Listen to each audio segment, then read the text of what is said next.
자, 우리 지난주에 이어서 복음서의 비유를 세 번째로 배우겠습니다.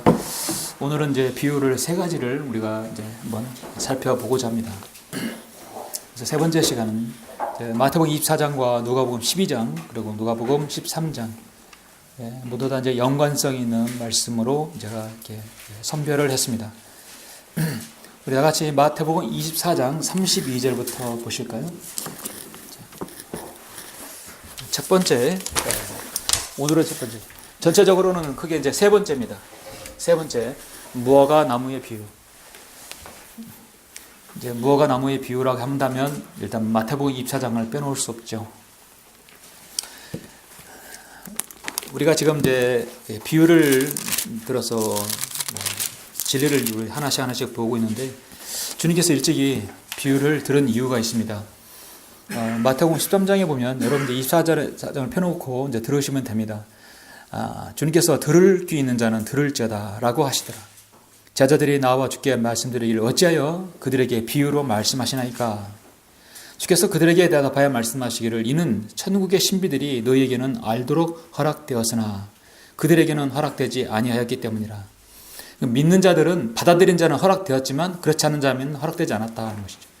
누구든지 가진 사람은 받게 되어 더 풍성히 가질 것이나 누구든지 갖지 못한 사람은 가진 것마저도 빼앗기리라. 그러므로 내가 그들에게 비유로 말하노니 이는 그들이 보아도 보지 못하고 들어도 듣지 못하며 또 깨닫지도 못함이라. 또 이사야의 예언이 그들에게 이루어졌으니 말하기를. 자, 이사야 예언이라는 얘기는 지금부터 예수님께서 지금 사역하시기 720년 전에 이미 예언했던 내용인데 그것이 정확히 맞아떨어지는 것입니다. 이사야가 당시 사역할 때 이스라엘 백성들이 이사야의 그 강력한 외침을 알아듣지 못했어요. 그래서 너희가 듣기는 들어도 깨닫지 못할 것이요 또 보기는 봐도 알지 못하리라. 이 백성의 마음이 무디어져서 그들의 귀는 듣는 데 둔하고 눈은 감았으니 이는 그들이 어느 때라도 눈으로는 보지 못하고 귀로는 듣지 못하며 마음으로 깨닫지 못하고 회심하지도 못하게 되어 나로 그들을 치유하지 못하게 하려 함이라. 주님께서 탄생하시기 700년 전에도 주님께서 공생에 사역하실 때에도 그리고 여러분 어떻습니까? 아까 우리가 교조해야 했지만 우리가 또 이 시대 마지막 시대에도 하나님의 말씀을 전하여도 사람들의 마음이 무디어졌다. 듣는 데는 둔하고 또 어느 때라도 눈으로는 보지 못하고 귀로는 듣지 못하며 마음으로 깨닫지 못하고 결국 회심하지 못할. 여기는 치유라고 나왔지만 결국 회심하지 못하여 오늘날 또 구원받지 못하고 있죠. 또 구원이라는 것을 계속 현재 진행형으로 만들어서 계속 구원을 받고 있다고 생각하고 있어요. 무엇으로? 종교 생활로 하고 있습니다. 어떻게 보면은 우리가 복음서를 통해서 비유를 우리가 이렇게 지금 배우는 것은 지금 이 시대도 아주 당연하다. 비유를 통해서라도 주님께서 말씀하시고자 하는 그 의도를 알아야 된다는 것이죠. 그래서 저는 성령님께서 잘 인도해 주셔서 우리가 이 비유를 한 번씩 볼 수 있는 좋은 기회를 줬다고 합니다. 오늘은 제가 첫 번째 무화과 나무의 비유 마태복음 24장을 우리가 다 같이 이제 보시죠. 마태복음 24장의 비유는 실로 정말 간단하고 몇 구절 되지 않아도 참으로 심오한 깊이가 있는 말씀이고 이 구절을 잘못 적용함으로써 신흥 이단뿐만 아니라 과거에 엄청난 이단의 무리들이 생겨났죠. 일단 마태복음 24장의 이 전체적인 문맥은 사실 전체적인 이 24장의 문맥은 구약 4000년과 신약 2000년 그다음에 천년왕국 이렇게 해서 그럼 우리 이 사이가 이제 여기 제가 이렇게 천년 나눴지만 이 사이에는 이제 7년이라는 대환란이 있는 것이죠. 그래서 마태복음 24장은 바로 7년 대환란 이때 적용시켜야 되는 환란에 관한 부분으로 전액 적용시켜야 합니다. 근데 많은 사람들이 이 부분을 마태복음 24장 13절의 말씀처럼 그러나 끝까지 견디는 자는 구원을 받으리라 했을 때 개인의 인생의 끝이라 생각하고 자신의 인생에서 끝까지 견디고 실행함으로써 구원을 받는다고 생각하는 사람들 너무나 많다는 말이죠. 그래서 이것은 이 끝은 한 시대의 대환란의 끝을 얘기하는 것이지 개인의 끝이 아니다. 그런 대환란에 관한 도리적으로 대환란에 관한 부분에 대해서 주님께서 한 비유를 들었는데 무화과나무의 비유를 들었습니다. 그래서 이 무화과나무의 비유를 한번 보시지만 32절, 35절 보시죠.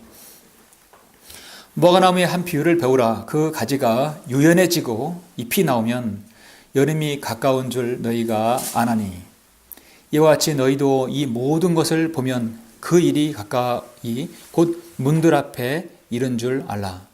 진실로 내가 너에게 말하노니 이 세대가 지나가기 전에 이 모든 일들이 이루어지리라. 하늘과 땅은 없어져도 내 말들은 결코 없어지지 아니하리라.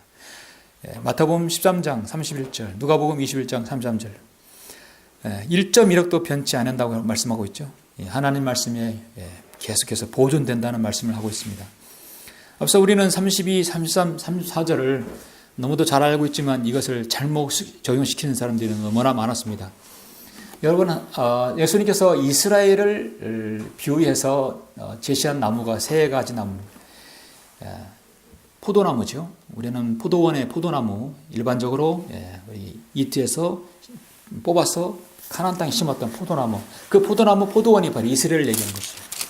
그리고 주님께서 자주 비유로 말씀하신 무화과 나무가 바로 이스라엘을 비유하는 것입니다.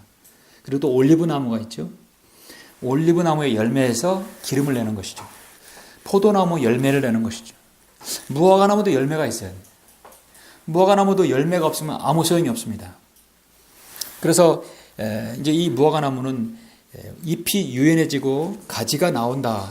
이것은 바로 이스라엘의 태동을 말씀하는 것입니다. 우리가 흔히 이제 이것을 향상된 계시의 말씀으로 제가 말씀드리면 국가적으로 재건되는 것을 말하는 것입니다.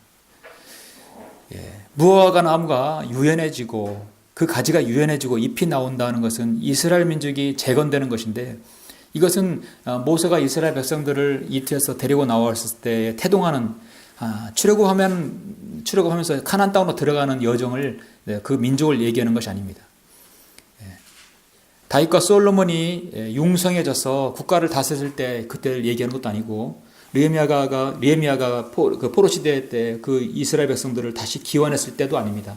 이것은 이스라엘 민족이 다시 한번 국가적으로 재건했을 때를 의미하는 것인데 이것이 바로 예루살렘 이스라엘 나라가 1948년에 국가적으로 독립하였을 때이죠. 여러분 1992년 10월 28일 날 예수님께서 재림하신다 해가지고 가정 모두 다 뭐 이렇게 풍지박산 내고 학교 안 가고 직장 안 가고 해서 산에 올라갔던 사람들 기억나시죠? 이장님파. 근데 그들은 이 32, 33, 3점자를 잘못 적용해서 그런 이단이 여기서 생겨난 것이거든요. 일반적으로 이스라엘 나라가 재건해서 민족적으로 재건됐을 때를 무화과 나무 잎으로 비유해서 그 가지가 유연해지고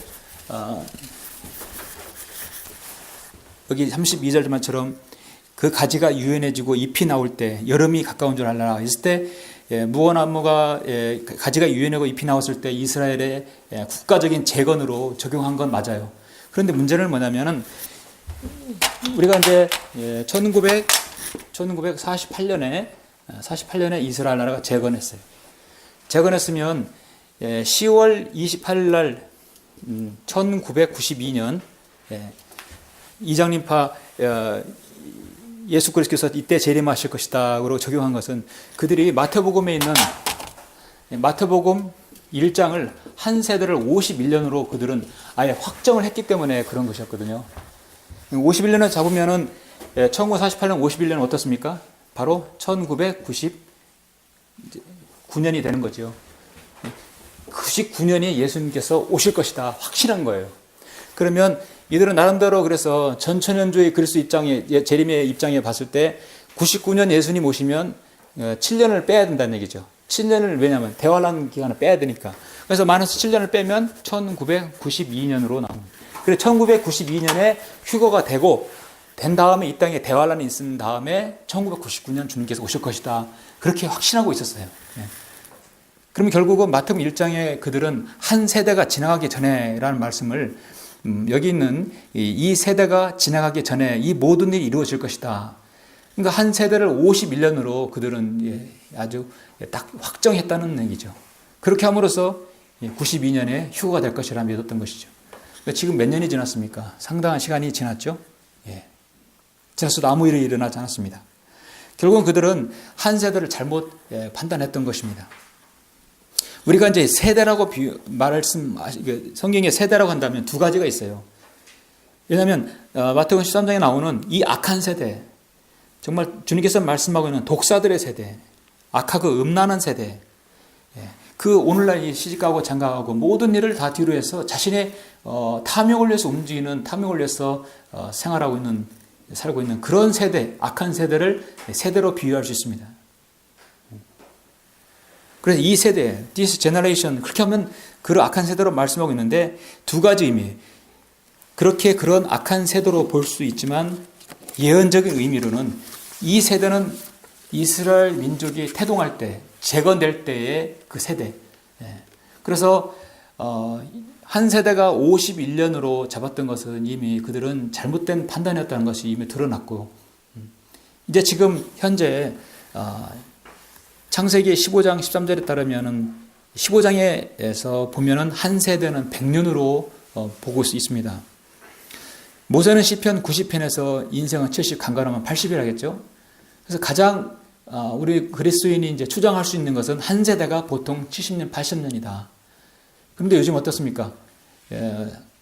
요즘은 초고령화 시대로 되어 있기 때문에 70년, 80년까지도 70년 이상도 충분히 살고 있어요.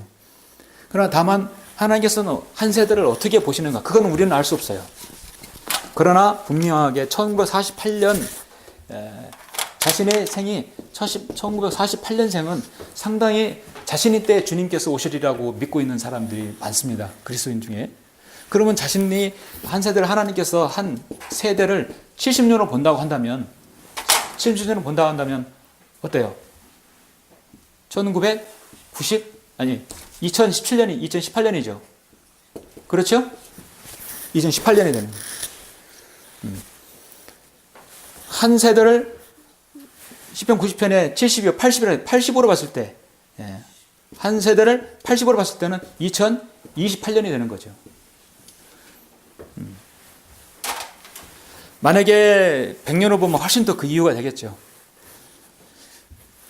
근데 여러분은 저는 이거를 한 세대로 70년 봐야 된다, 80년 한다, 그렇게 말하지 않습니다.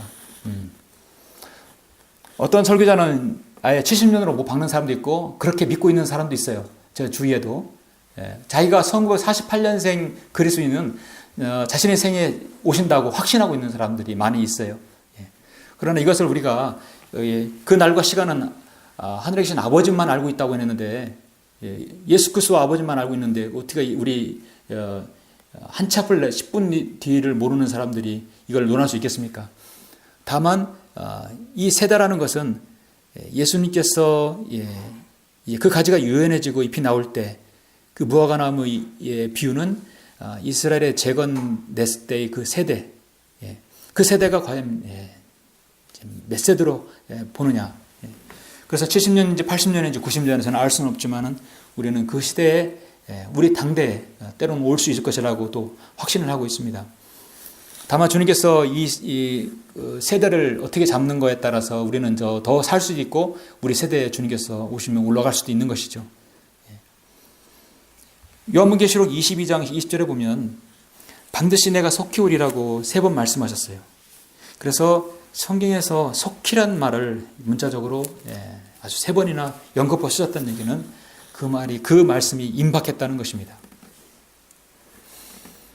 우리가 한 세대를 70년, 80년 얼마나 잡는 것이 중요한 것이 아니라 늘 크라스 라켄의 말대로 주님께서 내일 오실 것처럼 오늘 살아야 된다. 그게 정답이겠죠. 잠시 후에 여러분 디모데전서 6장 13절을 한번 보시겠습니다.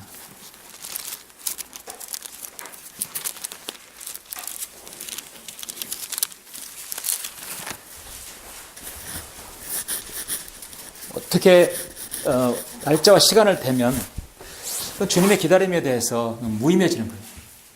그걸 정해놓고 산다면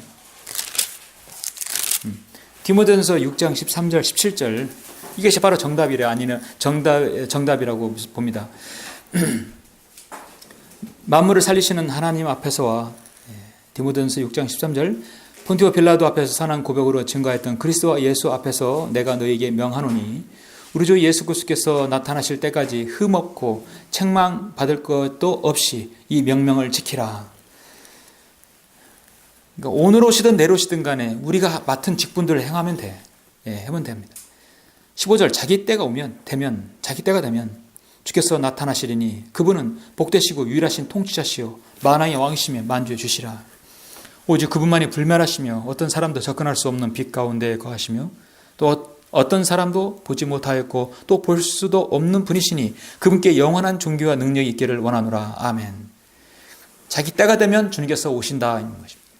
중요한 것은 지금 이 때가 환란의 때가 아니라 은혜 받을 때요. 지금 이 시대가 은혜의 구원, 은혜의 믿음으로 말미암아 은혜로 구원받는 시대라는 것입니다. 값없이 구원받는 이 시대가 곧 끝나가고 있다. 어느 날 우리 모든 그리스도인이 일거에 다 이 세상에 사라질 때 더 이상 이 땅에는 교회가 없게 돼요. 그러면 가짜 교회만 남게 되겠죠. 그들은 믿음과 실행으로 자신의 믿음을 입증해 보여야 합니다. 우리는 이때 지금 이제 이스라엘의 독립부터 재림까지 그 한 세대를 기간으로 몇 년으로 잡았는지는 우리는 알 수는 없지만 하나님께서만 아시는 거죠. 그리고 우리가 사는 이 시대가 2017년이라 하더라도 하나님께서 판단하시는 연도는 우리는 태양력 365를 사용했지만 하나님께서는 한 해를 360 태양력 유대력으로 계산하기 때문에 날짜가 상당히 다를 수도 있어요. 그래도 우리가 내일 오실 것처럼 오늘 살아야 되는 것이 그리스도인의 자세인 것입니다. 그렇게 살아야 되겠습니다. 로마서 9장에서 사도 바울은 늘 염려되는 것은 자신의 믿음과 이런 확신에 찬 그 고백으로 기록하였지만 늘 염려되는 것이 자신의 동족 이스라엘 백성들이거든요. 왜냐하면 정말 약속의 민족들이고 약속의 땅을 그다음 상속받을 사람들이기 때문에 근데 그들은 아직까지 예수님을 거절하기 때문에 그들이 염려되었던 것입니다. 로마서 9장 4절에서 보면 그들은 이스라엘들이라 그들에게는 양자됨과 영광과 언약들과 율법을 주심과 하나님의 섬김과 약속들이 있던 사람들이라고 했어요.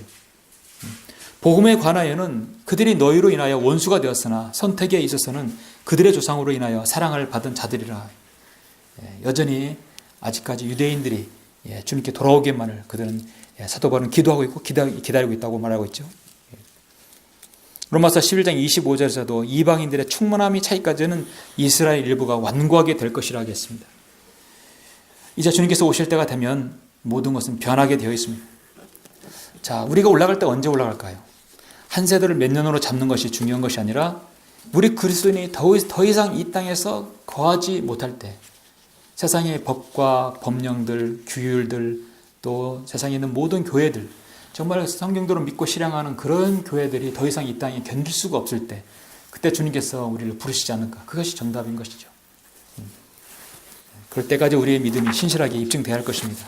자, 그러기 위해서 우리는 다음 비유를 보시겠습니다. 그래서 이 다음 비유와 네 번째와 다섯 번째 비유는 우리의 믿음이 어떻게 해야 되는가를 볼 수 있어요. 그래서 두 번째, 총 이제 네 번째죠. 청지기와 그의 종의 비유입니다. 저기 좀 여러분 넘어갔어서 이제 누가복음으로 넘어가겠습니다. 누가복음 여러분 12장 41절 한번 보시죠.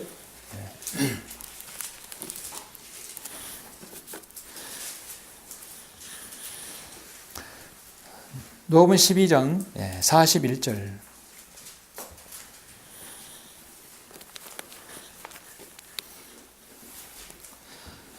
그때 베드로가 주께 말씀드리기를 주여 이 비유를 우리에게만 말씀하시나이까 아니면 모든 사람에게도 하시나이까 라고 하니 주께서 말씀하시기를 주인이 자기 집을 다스리게 하여 제때 그들에게 양식을 나눠줄 신실하고 현명한 청지기가 누구겠느냐. 여기는 신실하고 현명한 청지기는 여러분 일단 누가복음의 비유는 대다수 교회 하나님의 나라에 속한다고 말씀드렸습니다. 근데 지금 베드로가 이렇게 말한 이유가 바로 위에 있습니다. 자, 위에서 35절부터 보시면 너희 허리에 띠를 두르고 너희 등불을 밝히고 있으라. 그러면 너희는 주인을 기다리는 사람들과 같이 주인이 혼인잔치에서 돌아올 때 그가 와서 문을 두드리면 그들이 즉시 열어주리라. 그 주인이 돌아와서 깨어있는 종들을 보리니 그 종들은 복이 있도다. 진실로 내가 너희에게 말하노니 그 주인이 띠를 두르고 식사를 위해 그들을 앉힌 후 곁에 와서 그들에게 시중 들리라. 또 주인이 제2경이나 제3경에 올라올지라도 그렇게 하고 있는 종들을 보리니 그런 종들은 복이 있도다. 그러나 이것을 알라. 만일 그 집 주인이 몇 시에 도둑이 올 것인 줄 알았다면 끼어 있어 자기 집 뚫리는 것을 허락하지 아니하였으리라. 자, 주인이 혼인잔치에 돌아올 때 끼어 있는 종이 복이 있다겠어요. 그걸 들었을 때 베드로가 그걸 비유를 우리에게만 말씀하시나이까? 아니면 모든 사람에게도 말씀하시나이까? 사실 여러분 이 청지기와 그의 종의 비유는 일단 교리적으로는 교회 시대 바로 하나님의 나라에 속한 사람들에게 해당합니다. 근데 마지막 부분이 약간 좀 다른 게 하나 있어요. 자, 핵심적인 부분은 42절 33절입니다. 주께서 말씀하시기를 주인이 자기 집을 다스리게 하여 제때에 그들에게 양식을 나눠줄 신실하고 현명한 청지기가 누구겠느냐. 그의 주인이 와서 그렇게 하고 있는 것을 볼 그 종은 복이 있도다. 여러분 신실하고 현명한 청지기라고 한다면 신약시대에 어떤 사람들이 있는 거예요? 네. 여러분 고린도전서 4장 1절을 한번 보시겠습니다. 고린도전서 4장 1절 바로 그리스도의 일꾼을 얘기하는 것이죠. 이 말씀은 직접적으로 고린도전서 4장 1절 2절에 적용시킬 수 있습니다. 그러므로 사람들이 우리를 그리스도의 일꾼이며 하나님의 신비들을 맡은 청지기로 여기게 하라. 하나님께서 우리에게 주신 신비, 성경을 통해서 한 신비, 7신비, 7침례, 7심판, 7신비들, 하나님께서 주신 성경을 통해서 여러 가지 진리들이 있죠. 그런 진리들을 비밀이 아니라 이 신비들을 우리가 맡아서 사람들에게 알려주는 것이죠. 청지기입니다. 그래서 우리는 하나님 앞에 더 올라갔을 때는 예수 그리스도의 신부이지만 지금 이 땅에 있는 동안은 그리스도의 일꾼이요 청지기라고 성경은 말씀하고 있어요. 청지기에 요청되는 것은 무엇보다도 신실한 사람으로 발견되는 것이라. 그래서 여러분 이제 우리가 혼란을 느낄 수 있는데요. 이 신실이라는 얘기는 성실과 진리거든요. 우리가 이제 흔히 직장에서 그 사람 참 성실해. 그 사람 참 괜찮아, 쓸만해. 그럴 때 우리가 말했습니다. 성실하다기에는 남이 보든 안 보든 간에 주인이 보든 안 보든 자기 맡은 일을 열심히 하는 거예요. 그런데 우리 직장에서 보면 저 사람 신실해. 그런 말을 쓰지 않아요. 성실하면 되는 거예요. 그 사람 마음에 어떤 마음을 갖고 있는지 몰라도 일단 보이는 곳에서 잘해야 되는 거예요. 세상이 그렇죠. 그런데 어떻습니까? 교회 안에서는 성실이 아니라 거기에 그 사람 안에 뭐가 들어있냐면 진리가 들어가 있어야 됩니다. 하나님 안에 진리가 들어있어요. 그 신비로운 비밀이 아니라 그 진리의 말씀과 성실이 합해져서 신실이라고 하는 것이죠. 우리가 진리를 소유하고 있죠. 그리고 그 진리 소유한 것을 잘 맡아서 주인이 보든 안 보든 내가 맡은 일을 해야 하는 것입니다. 성실함. 그것이 하나로 신실함이라고 말씀하고 있습니다. 성경은 43절에서 그의 주인이 와서 그렇게 하고 있는 것을 볼 그 종은 복이도다.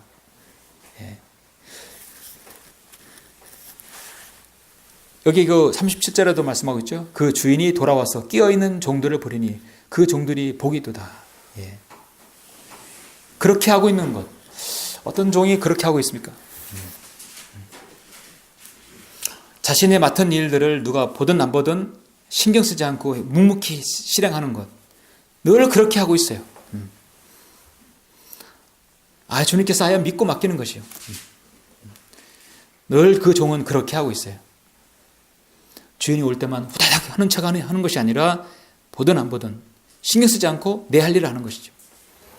그럴 때 44절에서 내가 너에게 진실을 말하노니 주인이 그 사람을 자기가 가진 모든 것을 다스릴 자로 삼으리라.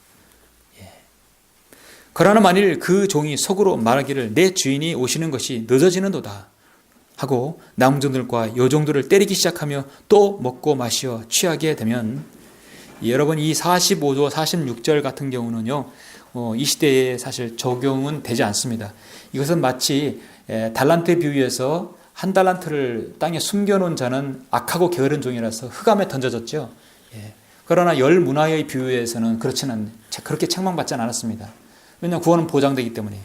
그래서 여기 있는 말씀은 교회 시대와 환란 시대가 약간 좀 뒤섞여 있어요. 그래서 45절, 46절 같은 경우는 우리는 그리스도의 심판상 앞에서 상급이 없다 할지라도 그 없는 상급으로 인해서 우리는 저주는 받지는 않거든요. 구원은 변하지 않기 때문입니다. 근데 이 부분은 그렇게 적용시켜서는 안 되고, 자, 46절, 그 종이 그를 찾지 아니하는 날, 예기치 아니한 시간에 그 종의 주인이 오리니 그러면 그를 갈라내어 그의 몫을 믿지 않는 자들과 함께 정해 주리라. 그러니까 45, 46절은 그의 시대에 적용하지는 않습니다. 그러나 여기서의 영적인 의미는 하나님께서 우리를 일꾼으로 맡겨놨으면 우리는 성실과 진리로서 여호수아가 이스라엘 백성에게 그렇게 당부한 성실과 진리의 빵을 먹으라 해야 했듯이 우리가 성실과 진리로 주님을 섬기는 겁니다. 47, 48절 보시면 또 자기 주인의 뜻을 알면서도 준비하지 않았거나 주인의 뜻에 따라 행하지 않는 종은 매를 많이 맞으리라. 반면에 알지 못하고 맞을 짓을 한 자는 매를 적게 맞으리라. 이는 그 많이 받은 자에게는 많이 찾게 될 것이요 또 사람들이 많이 맡긴 자에게는 더 많이 달라고 할 것이기 때문이라. 피터 강목사님은 설교에서 이 부분에 대해서 설교할 때 이렇게 설교를 한 적이 있어요. 어차피 믿지 않는 사람은 지옥에 가는 건 동일한데 저 미국의 환락가라든지 우리나라의 소돔과 고모라 같은 그런 아주 죄악이 극심한 곳, 그런 곳에서 늘 이렇게 빠져 있다가 전혀 예수 그리스도에 관한 부분에서 들어보지 못하고 죄만 짓다가 지옥에 가는 사람이 있을 거고, 이렇게 기독교적인 환경에 있다가 복음의 환경에 있다가 그렇게 예수 그리스도를 믿고 믿으라고 해도 믿을 것 같이 하면서도 믿지 않고 결국 마음으로 믿어서 의에 이르지 못하는 그런 사람들 지옥에 가는 거죠. 어차피 지옥에 가도 여기 말씀처럼 자기 주인의 뜻을 알면서도 준비하지 않고 주인의 뜻에 따라 행하지 않는 종은 매를 많이 맞으리라. 반면에 알지 못하고 맞을 짓을 한 자는 매를 적게 맞으리라는 것은, 여러분 이 지구의 오지에 사는 사람들, 한 번도 복음을 들어보지 못한 사람들 있을 것이에요. 그 복음이 정말 소외된 곳에서 나름대로 열심히 착하게 그렇게 살았던 사람도 있을 것입니다. 그런데 그들은 예수 그리스도의 복음을 듣지 못하고 죽었을 경우 어떻게 합니까? 여전히 지옥에 가는 거예요. 그 목사님은 설교에서 복음을 들을 수 없는 그 아주 열악한 환경에서 듣지 못한 사람이 받는 고통과 그렇게 강조하고 들으라 해도 거절했던 사람의 고통은 다를 것이다. 그것은 그렇게 피력한 적이 있었습니다.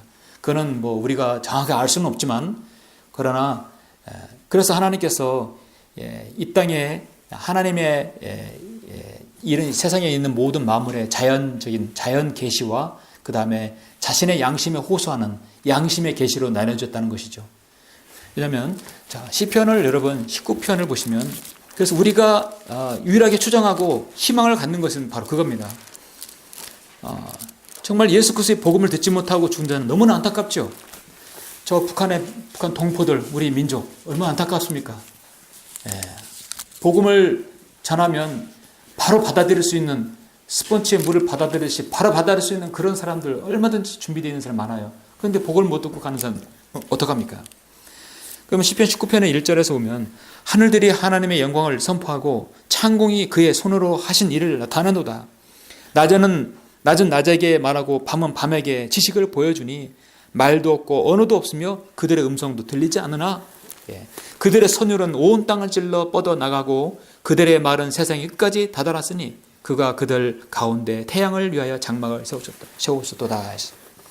이 세상에 있는 모든 자연 만물들이 이것은 어떻게 우연히 만들어진 게 아니라 절대적인 어떤 창조주로부터 만들어졌다는 것을 알게끔 해주신 거죠. 뿐만 아니라 로마서 5장 15절에 있는 말씀처럼 자신의 양심에까지 그게 죄인임을 알게 해주는 것이죠. 5장 15절에 보면 그 범죄와는 다르지만 그 값없는 선물도 그러하도다. 만일 한 사람의 범죄로 인하여 많은 사람이 죽었다면 더욱더 하나님의 은혜와 한 사람 예수 그리스도로 인한 은혜로 말미암아 선물이 많은 사람에게 풍성해졌느니라. 예.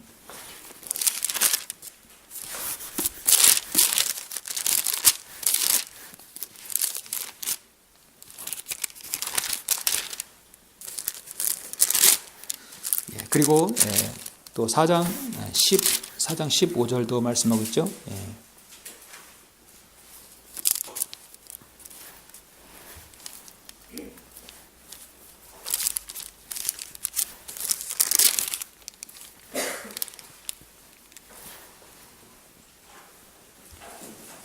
예, 5장 16절, 16절 같이 읽겠습니다. 또 그것을 범죄한 한 사람으로 인한 것과는 다르지만 그 선물도 그러하도다. 이는 심판은 한 사람으로 말미암아 정죄에 이르렀지만 값없는 선물은 많은 범죄로 인하여 의롭다 하심에 이르기 때문이라. 우리가 가장 안타깝게 여기는 것은 예수 그리스도의 복음을 들어보지 못한 사람들을 그들의 안타까움에 대해서 그래서 한 번이라도 복음을 들어봐야겠다. 그래서 어떤 경로를 통해서 전도지를 통해서든 인터넷을 통해서든 복음이 다른 곳에도 전파되기를 바라는 것입니다.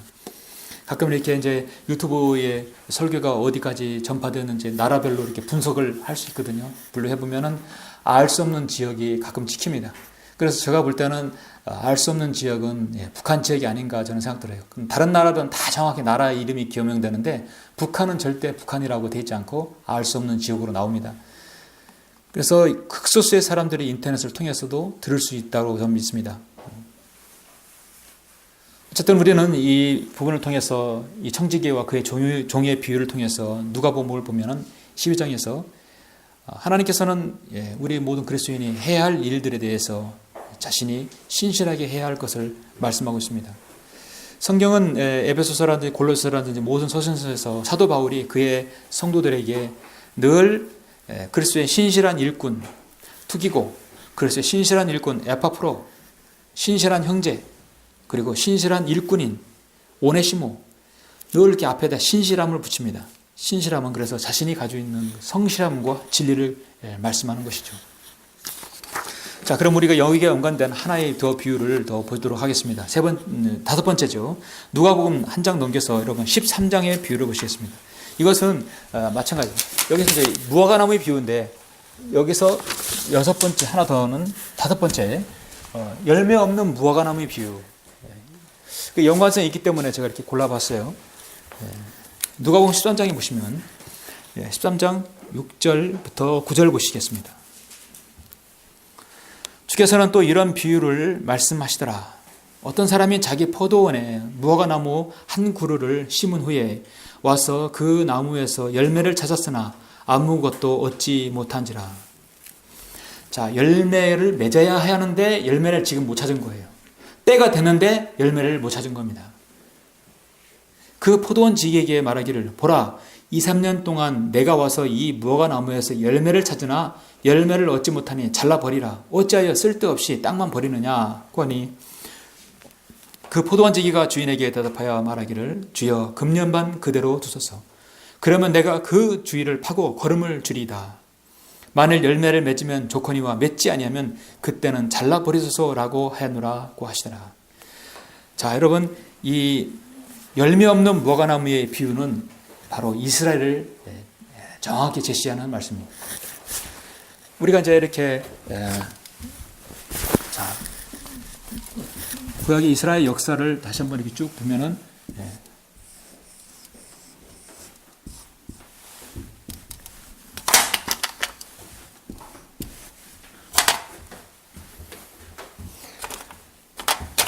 여기서 이제 아담이죠. 4,000년, 3,000년, 2,000년, BC, 여기도 BC, 여기도 BC. 2,000년, 그 다음에 1,000년. 아담부터 1,000년 이후가 이제 에녹이거든요. 에녹. 그래서 여기서 이제 에녹이고, 에녹부터 1,000년이 이제 아브람부터 1,000년이 여기서 이제 솔로몬이. 그래서 솔로몬부터 이 천년까지가 이제 이 천년이 바로 예수 그리스도의 탄생이고 여기서 주님 탄생이 나오죠. 베드로 전 후서에서 보면은 성경은 하루가 천년이라고 성경 말씀하고 있어요. 베드로 후서 3장 8절에 하루를 천년으로 성경 말씀하고 있습니다. 여기서 이제 무화과 나무는 당연히 이스라엘을 얘기하는 것이고 그들의 열매는 그들이 하나님께 영광을 돌려서 무엇인가를 열매를 맺는 것이죠. 그런데 어떻습니까? 이스라엘 민족이 언제부터 태동되었습니까? 아브라함을 통해서 이스라엘 민족이 태동되었죠. 그러면 지금 그들에게는 1000년, 2000년이 지난 다음에도 여전히 지금 열매가 없어요. 열매가 없어서 예수님께 오시면 예수님이라도 받아들여야 되는데 예수님도 받아들이지 못하는 거예요. 우리가 하루를 1년으로 잡았으면 여기서 지금 1년도 1000년으로 잡으면 비슷한 상황이 또 여기서 적용이 됩니다.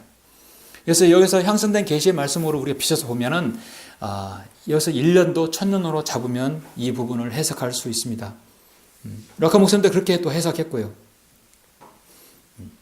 지금 열매를 맺어야 할 시기에 열매를 찾았어요. 그런데 어떤 사람은 바로 주님이십니다. 그리고 포도원에 있는 이 무화과나무, 바로 이스라엘을 얘기하는 것이죠. 열매를 당연히 냈어야 되는 그 상황에서 찾았으나 열매가 없었어요. 그래서 그가 포도원지에게 말하기를 보라 2, 3년 동안 내가 와서 이 포도나무에서 열매를 찾았으나 잘라 없으니 내가 잘라버리겠다 했어요. 그런데 어떻습니까? 포도원지기가 딱 1년만 더 유예를 해달라고 했죠. 유예를 해달라고. 그래서 이스라엘 백성이 태동하고 지금 2000년이 지나서 열매를 찾았지만 없었어요. 1년을 더 유예를 해달라는 것이죠. 유예는 하나님께서 이스라엘 백성들에게 베푸시는 자비입니다. 이제 그 자비의 기간이 이제 끝날 때가 다가온 것이죠. 그 아담부터 그래서 솔로몬까지가 이제 보시면 에노까지 1000년, 그 다음에 아브라함 저 1000년, 또 아브라함에 통해서 이스라엘 민족이 태동하고 솔로몬 나라가 건국되었지만 솔로몬은 또 배교하고 그 배교한 이후에 1000년이 더 흘러서 이스라엘 민족은 여전히 또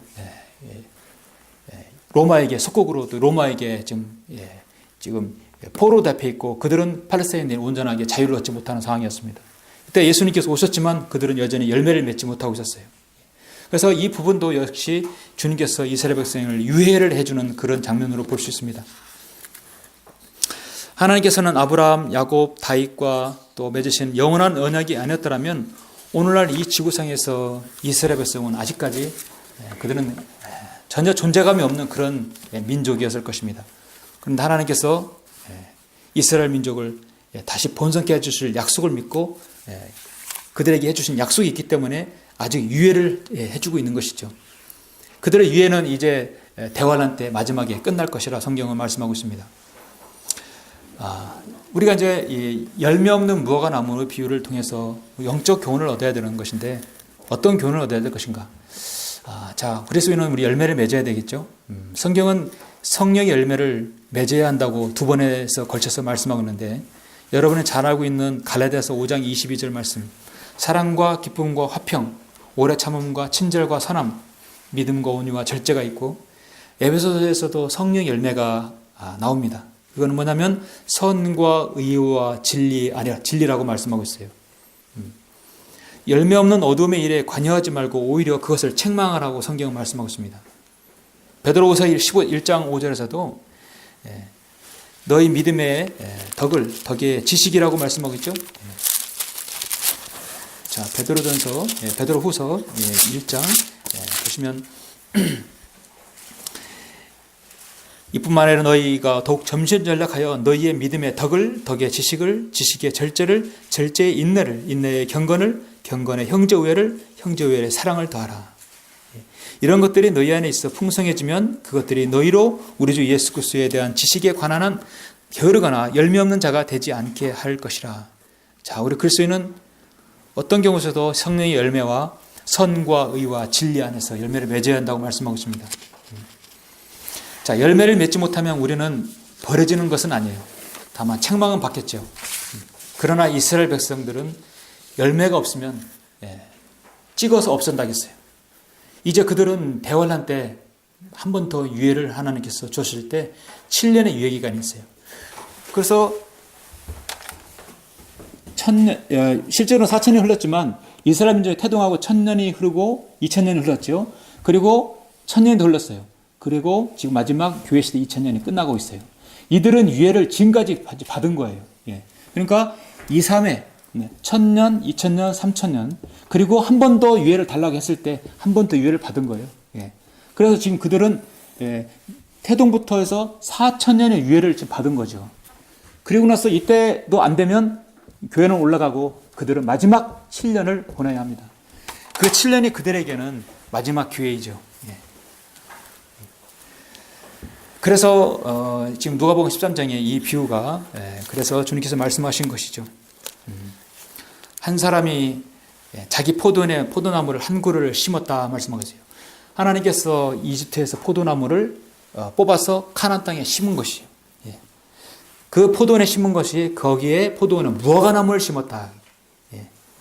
포도원도 이스라엘을 얘기하지만 무화과나무 한 그루의 열매는 이스라엘 실성의 열매를 말하는 것이거든요. 지금도 이스라엘은 아직까지 하나님께서 원하시는 열매가 없었어요. 열매가 없습니다. 그들은 이제 그들의 열매를 내야 할 때가 온 것입니다. 이제 우리가 올라간 다음에 7년의 유예 기간, 마지막 기간에 그들은 결국은 예수님께서 자신의 구주임을 나중에 깨닫게 되겠죠. 자, 이런 비유를 통해서 우리는 이스라엘 상태를 보고 그 다음에 앞으로 일어날 대환란, 그 다음에 우리 그리스도인의 휴거 그것까지 예견할 수는 있습니다. 처음에 제가 말씀드렸듯이 무화과나무에 비유해서 한 세대를 70년, 80년으로 우리가 정하는 것은 무리입니다. 그러나 그거 아니더라도 다른 때와 시기를 보더라도 주님의 때 가까움을 우리는 알 수 있죠. 자, 이렇게 해서 오늘은 이제 세 번째, 네 번째, 다섯 번째 무화과나무 비유와 청지기와 그의 종의 비유, 그 열매 없는 무화과나무 비유에 대해서 했습니다. 그래서 이제 무화과나무 비유는 거의 다 들은 것 같아요. 다음 주에 계속해서 다른 비유를 통해서 한번 더 보도록 하겠습니다. 자, 그래서 마치겠습니다. 네.